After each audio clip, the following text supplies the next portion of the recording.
নেত্রকোনা জেলার কেন্দুয়া মদন সড়কের কেন্দুয়ার একাংশে সদ্য নির্মাণ কাজ নিয়েই উঠেছে নানা প্রশ্ন। স্থানীয়দের অভিযোগ, নতুন করে কার্পেটিং করা হলেও সড়কের কিছু অংশে পাথর ঢিলা, বিটুমিনের ঘাটতি এবং অসমতল অবস্থা লক্ষ্য করা যাচ্ছে।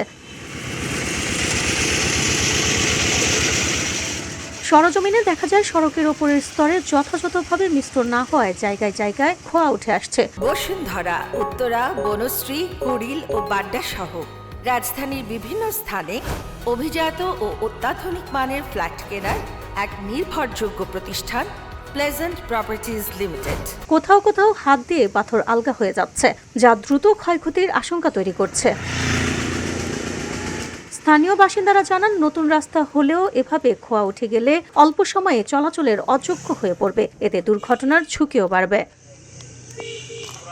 বিশেষ করে গ্রামীণ এই সড়কটি কৃষিপণ্য পরিবহন ও সাধারণ মানুষের চলাচলের জন্য গুরুত্বপূর্ণ হওয়ায় কাজের মান নিয়ে উদ্বেগ বাড়ছে। আমার এই উত্তর যাই না, কয়েকাল বাঁচবো না, রাস্তা তো ওই কাইলি যাইব। অনেক বড় বড় হাত হতে খালি দেয়া তো হয়ে গেছে খালি, বুঝছেন?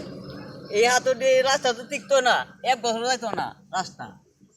দেখ কান কি হয়েছে, কোন উত্তরে কোথা থেকে উত্তরে। এ বিষয়ে সংশ্লিষ্ট কর্তৃপক্ষের তদারকি বাড়ানো এবং দ্রুত প্রয়োজনীয় ব্যবস্থা নেওয়ার দাবি জানিয়েছে এলাকাবাসী। VOD Bangla news desk.